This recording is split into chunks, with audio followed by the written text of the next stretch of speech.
I was frustrated, even angry, when Marlin and its holding company went bankrupt in 2020. I already owned a couple lever-action rifles from Marlin and had been very satisfied with them. I desired to acquire a Marlin 1894 chambered in .357 Magnum. Suddenly, they were no longer available, no longer in production. I'm grateful that Marlin is back in business, this time under the tutelage of Ruger. When I think of a lever-action rifle, I think of a durable, dependable, tough, sturdy, robust, enduring firearm. As an American, lever-action rifles have a historic, even nostalgic quality. It's TheGearTester. Thanks for joining me for my initial impression review on this excellent firearm. You're looking at a Marlin 1894 SBL chambered in .357 Magnum. And I was super excited to acquire this firearm. I really like lever guns. I particularly like the Marlin 336. I have a 336 Dark and a 336Y, a youth version. The 336Y is no longer in production. I think the 336 Dark is back in production, and this gun is a new production Marlin under Ruger. Again, it's chambered in .357 Magnum. They also make it chambered in .44 Magnum, and I'm really excited to have this in my possession. I'm just really excited about it. I've shot it a little bit with my buddy's can on it, and this version of the gun does come threaded with a threaded barrel. Couple little 38 specials, 158 grain. So we'll shoot those first here. This is very quiet.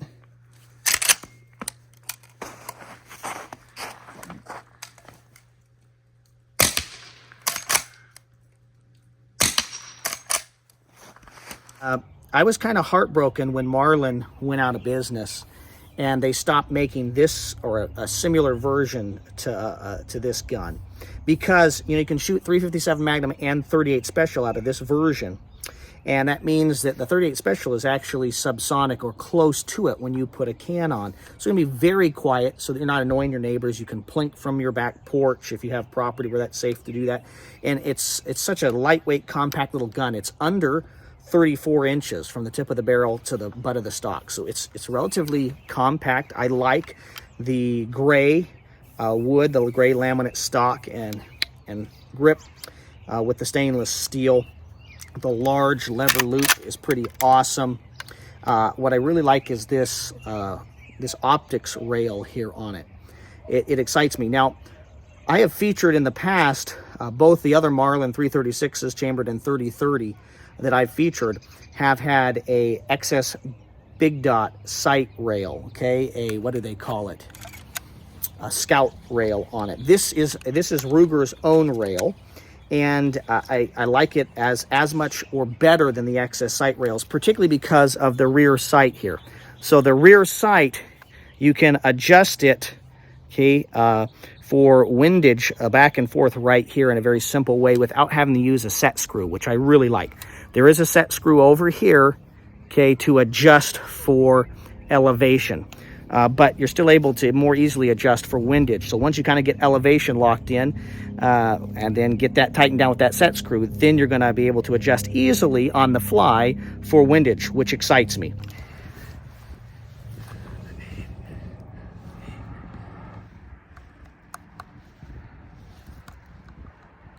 This long rail here, which I'm going to call a scout rail because it's so long, to throw standard optics on and maybe a light, or maybe you can throw an IR laser up front. It just gives you a whole host of options, and the tactical lever gun has become a thing. Featured in video games, but I just see a lot of people accessorizing lever guns in ways that just people weren't doing a decade ago, and so that really excites me. We have this little rear peep sight, as I've shown you guys, and then we have a front sight that has a fiber optic in it. I'm less excited about that, but it's fine, and it's not a major problem to me. I could take it or leave it being a fiber optic, but what I do like is it's a sturdy fiber optic. What I don't like about mini fiber optic front sights is they lose the fiber optic and it becomes hard to see them. But this is, I think, pretty robust. I want to give you a first-person view of what it's like to look down the peep sight at the front sight here on this excellent Marlin rifle. Got this great Picatinny compatible rail. We'll take all kinds of optics and lights and lasers. Just want to give you a little first-person view here as we look down and see that front sight there with the peep right there. So you can see how that looks at this perspective. Of course, to the naked eye, it's different than the camera. The camera doesn't do this justice. We'll focus now on the front sight, if we can get that to focus there, and then see what it's like to have that peep sight pop there. So you can see it's quite visible and easy to use, and I quite like it. One thing I don't like about this gun is the thread cap here on it. It looks like it's just poorly made, and I've checked at my local firearms stores. I've checked the 44 Magnum version of this gun that they had, and it looks like it's kind of been hand done, hand cut in a way that other products from Marlin and Ruger aren't. So I hope that they fix that. You can kind of see it just didn't get tumbled. It's not, it's functional, but it's, on a $1,300 gun out the door, I expect a higher level of quality, fit and finish. Just want to show you the thread cap here closer up. Hope you can see it. You see how it just looks like somebody cut it with a Dremel and then it didn't get polished or tumbled to remove those cuts. Can you see those machining marks on both sides?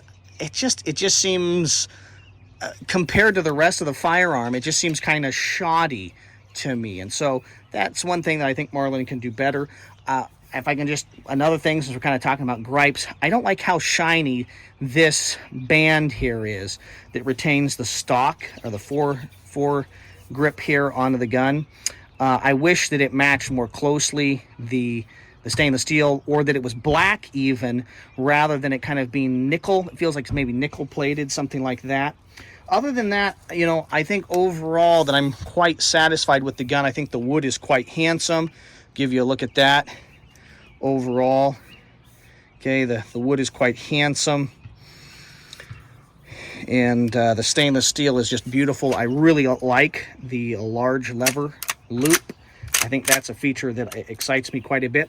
It looks to me that on the Marlin 336 Darks that are currently being produced here at the beginning of 2025 is they have a wider loop here, they've widened that out. That excites me. It's not impossible or painful necessarily to run the gun like that, but it's interesting that maybe they're kind of putting a little wing out on those. I think that would be cool, so I look forward to checking out the Darks, 336 Darks. Those, of course, are chambered in 3030, kind of a traditional loading for a levered gun. Give you just an overall, again, look at that rail. I just think it looks excellent. Front sight, rear sight, just a great little setup that I'm glad to have in my possession.